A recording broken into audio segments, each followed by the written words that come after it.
નમસ્કાર, હું છું એન્કર અર્પિતા પટેલ. આપ જોઈ રહ્યા છો news snap channel. News snap ચેનલમાં દર્શક મિત્રો આપનું હાર્દિક સ્વાગત છે.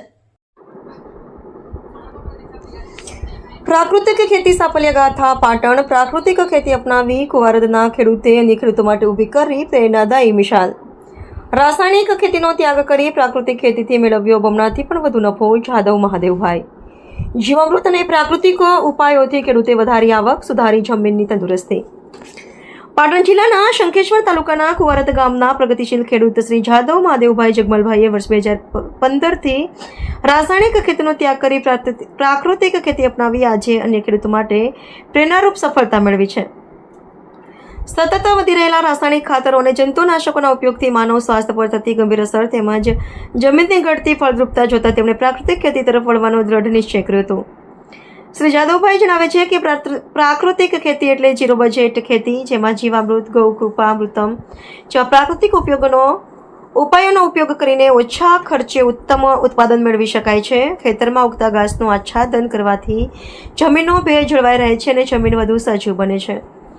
તેઓ વધુમાં કહે છે કે 2015થી મેં નક્કી કર્યું કે હવે રાસાયણિક ખેતી છોડીને પ્રાકૃતિક ખેતી કરવી, કારણ કે રાસાયણિક ખેતીથી કેન્સર, એટેક જેવા ભયાનક રોગો વધી રહ્યા છે અને જમીન પણ બંજર બની રહી છે. પ્રાકૃતિક ખેતીમાં જીવામૃત, ગૌકૃપામૃતમ, લીમડાનું તેલ અને આચ્છાદન જેવા ઉપાયો અપનાવો તો કોઈ ખાસ ખર્ચ રહેતો નથી. મહેનતની જરૂર પડે, પણ એની સામે સ્વાસ્થ્ય, જમીન અને આવક ત્રણેયમાં મોટો ફાયદો થાય છે. શ્રી મહાદેવભાઈ આત્મવિશ્વાસપૂર્વક જણાવે છે કે પ્રાકૃતિક ખેતી કરવાથી ખેડૂતની આવક ડબલ નહીં પરંતુ 4 ગણી થઈ શકે છે. જો ખેડૂત પ્રાકૃતિક ખેતી સાથે મૂલ્યવર્ધન અને યોગ્ય માર્કેટિંગ કરે તો ખૂબ સારી આવક મેળવી શકે છે. આજે શ્રી જાદવ મહાદેવભાઈની સફળતા ગાથા આસપાસના ખેડૂતો માટે પ્રેરણા સ્ત્રોત બની છે અને અનેક ખેડૂતો પ્રાકૃતિક ખેતી તરફ આગળ વધી રહ્યા છે. પ્રાકૃતિક ખેતી માત્ર ખેતી પદ્ધતિ નથી, પરંતુ સ્વસ્થ જીવન, સમૃદ્ધ જમીન અને આત્મનિર્ભર ખેડૂત તરફનું મહત્વપૂર્ણ પગલું છે. રિપોર્ટર પંકજ સાધુ, પાટણ.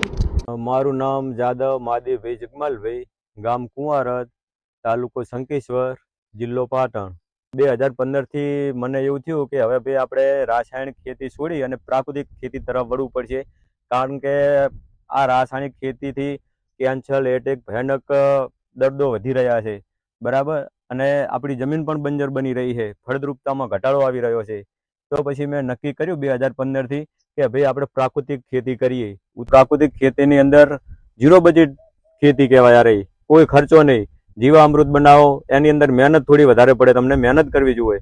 તો જીવામૃત બનાવો, બરાબર, દૂધને ગોળ છાંટો, તમે નીમ ઓઇલ છાંટો, પછી આની અંદર તમારે ભાઈ ગૌકૃપામૃતમ બેક્ટેરિયાનો ઉપયોગ કરો, તમે આચ્છાદન કરો, તમારે અંદર ખેતરમાં જે ઘાસ ઉગ્યું હોય એનું આચ્છાદન કરી નાખો તમે, તો કોઈ ખર્ચ નહીં. તો પ્રાકૃતિક ખેતી કરવી જ જોઈએ.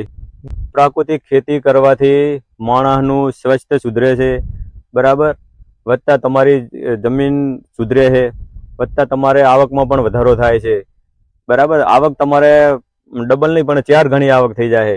આપણે નરેન્દ્રભાઈ મોદીએ કીધું હતું કે ભાઈ આપણે 2025 સુધીમાં આપણે ખેડૂતની આવક ડબલ કરવાની છે.